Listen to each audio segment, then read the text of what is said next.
Have you ever walked away from a conversation feeling like you just confessed to a crime you never committed? You keep replaying their questions. Why are you so sensitive? You trust me, right? Can't we just move on? One by one, those sentences crawl under your skin, not with anger, with doubt. Maybe I'm too emotional. Maybe I'm overthinking. Maybe I am the problem. Meanwhile, they walk away clean. No responsibility, no accountability. Just you sitting there apologizing for noticing the truth. Now shift the scene. A freezing Roman night. Inside a dim war tent, Marcus Aurelius studies reports of betrayal. The storm Around him outside stand is men merely who a swear reflection loyalty. of the chaos we Some face. would die for him. Some would sell him for a handful of gold. He has no social media, no voice notes, no screenshots. All he has is perception, a trained mind that refuses to be bullied by guilt or sugar-coated lies. Marcus couldn't afford to trust the wrong question. Neither can you. In this video, we're going to expose 5 questions liars use to twist your reality and learn how to answer them with the calm, sharp clarity of a Stoic emperor. Stay with me until the end, because once you hear them, you'll never walk blindly into their traps again. Part 1. Why are you being so sensitive? Picture this. You notice something small, almost invisible to everyone else. A shift in someone's tone. A joke that cuts deeper than it should. A number in a report that suddenly feels wrong. So you say it gently, "Hey, something doesn't feel right here." And they answer with a soft smile, the kind that hides a dagger. Why are you being so sensitive? Pause with me for a moment. Say it with me. This is not concern. This is a trap. Because underneath that question is a message designed to destabilize you. The legions are Your restless, perception is but flawed. Your calms emotions are the problem, not my behavior. If I make you doubt yourself, I win. And the moment you accept that message even a little, you begin editing your own reality. You see a red flag and whisper, "I'm probably overreacting." Exactly where the manipulator wants you. Reset. Deep breath. Now imagine Marcus Aurelius not as an emperor, but as a man surrounded by uncertainty. Night after night, he sat in a war tent reading reports from spies, generals, and governors. Some honest, some corrupt. And if he misread even one signal, thousands could die. Marcus wrote in Meditations, "The mind must see things as they are, not as we wish them to be." He didn't discard emotion. He didn't worship it either. He used it as a signal, a message from within. So ask yourself, what is this feeling trying to tell me? Because sensitivity is not weakness. Sensitivity is early detection.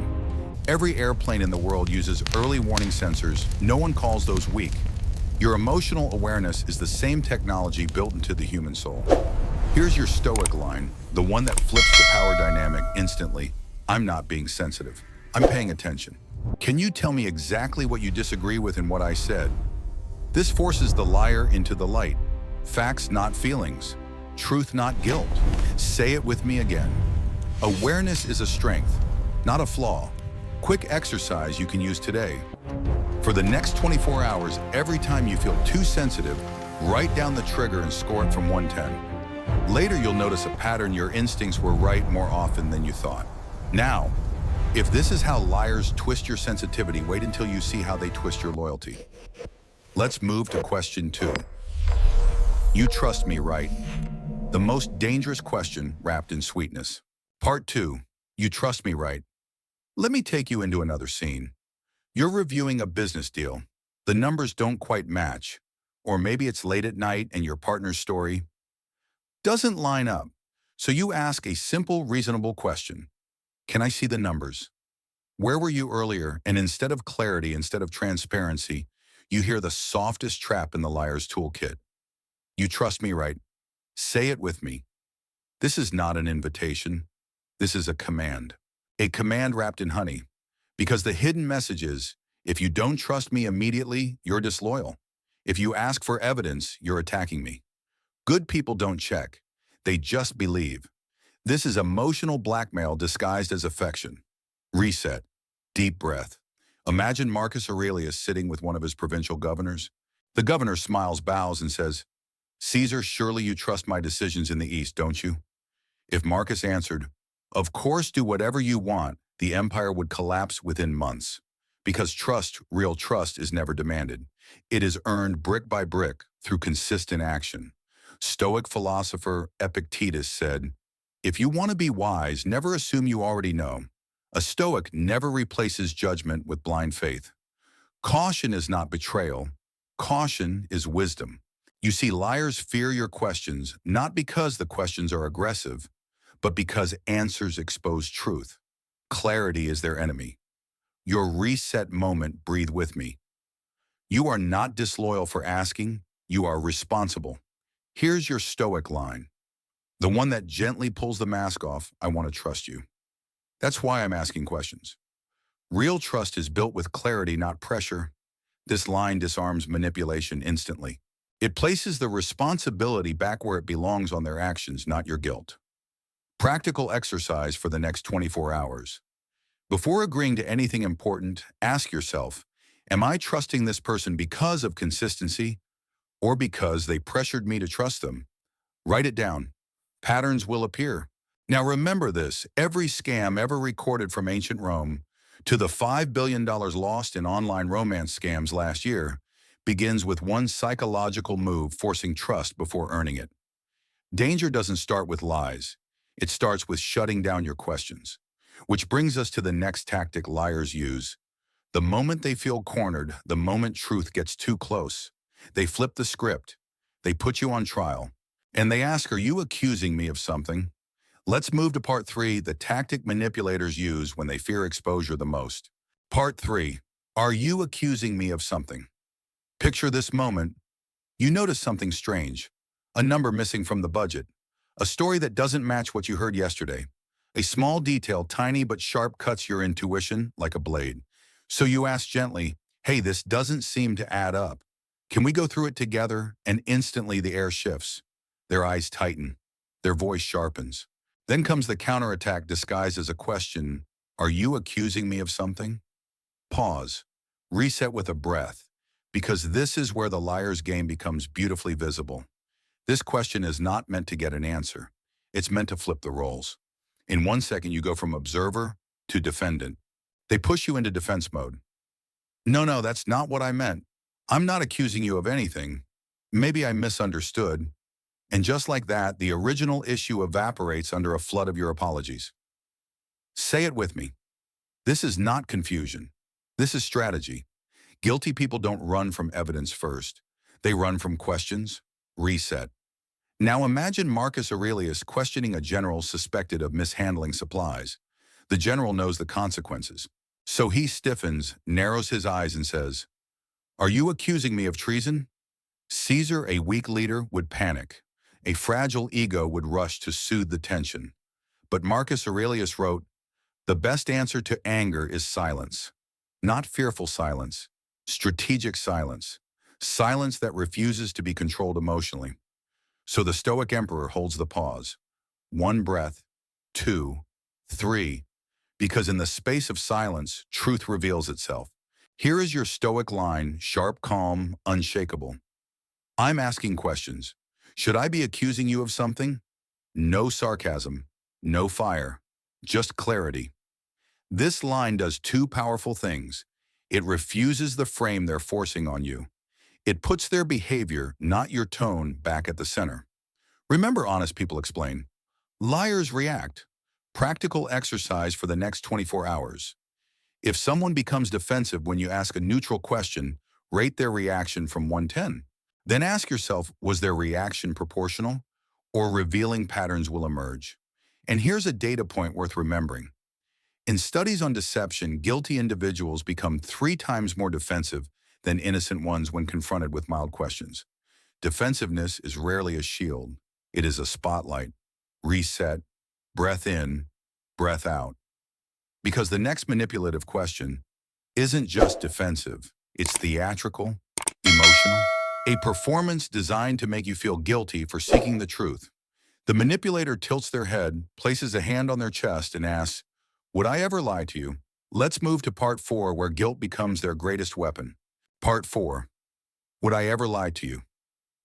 Picture this moment. You've been sensing something off for days. The late replies, the sudden secrecy. the stories that change ever so slightly each time they're told. So you ask a simple question, can you explain this? And then it happens. They put a hand on their chest, their voice softens, their face shifts into wounded innocence. They say, come on, would I ever lie to you? Pause, reset with a breath. Because this question is not just manipulation, it is theater. A performance designed to make you feel guilty for doubting them. Say it with me. This is not honesty. This is strategy. Let's break the strategy down. When someone asks, would I ever lie to you? They are not defending the truth. They are defending their image. The hidden messages are, you're cruel for doubting me. A good person wouldn't ask that. If I look hurt enough, you'll stop asking questions. And statistically, it works.